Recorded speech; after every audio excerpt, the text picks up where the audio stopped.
आज रश्मीवहिनी उद्धवजी ठाकरे साहेब हा संपूर्ण महाराष्ट्रातील शिवसैनिकांचा महिला आघाडीचा अभिमान आहे आणि आज आमच्या मातेसमान मासाहेबांनंतर आम्ही सगळ्यात जास्त सन्मान देतो तर तो रश्मीवहिनींना देतो। आज मासाहेबांच्या जागी आम्हाला रश्मीवहिनी आहेत आणि भरत गोगावले या गद्दारांनी आज आमच्या रश्मीवहिनींचा अपमान केलेला आहे। आज रश्मीवहिनी कुठेही ढवळाढवळ करत नसताना रश्मीवहिनी ढवळाढवळ करतात असे गलिच्छ आरोप गोगावलेंनी केलेले आहेत।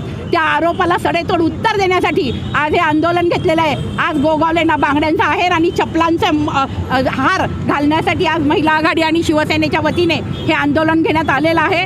आज हे आंदोलन घेण्यामागं एकच कारण आहे, गोगावलेला आज एकच इशारा देतो की रश्मीवहिनींवर बोलाल तर याद राखा, जीव हासडून हातात देऊ आणि या जोड्या आज इथं मारलेत तुमच्या फोटोला, ते जोडे येऊन तुम्हाला मारल्याशिवाय आणि बांगड्यांचा आहेर तुमच्या घरी येऊन तुम्हाला दिल्याशिवाय राहणार नाही।